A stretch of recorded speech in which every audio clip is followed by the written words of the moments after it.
ઉમેરી દઈશું, જેવા કે લાલ મરચું પાવડર, હળદર પાવડર, ધાણા જીરું પાવડર, સ્વાદ પ્રમાણે મીઠું અને ચાટ મસાલો.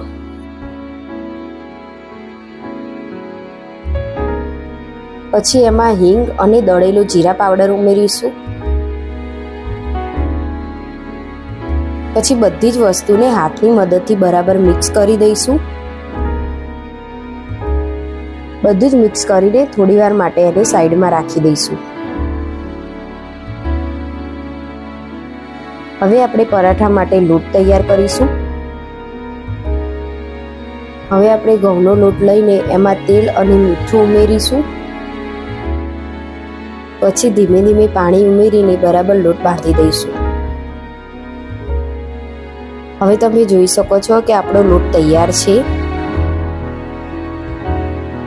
હવે એને આપણી રોટલી તૈયાર કરી દઈશું.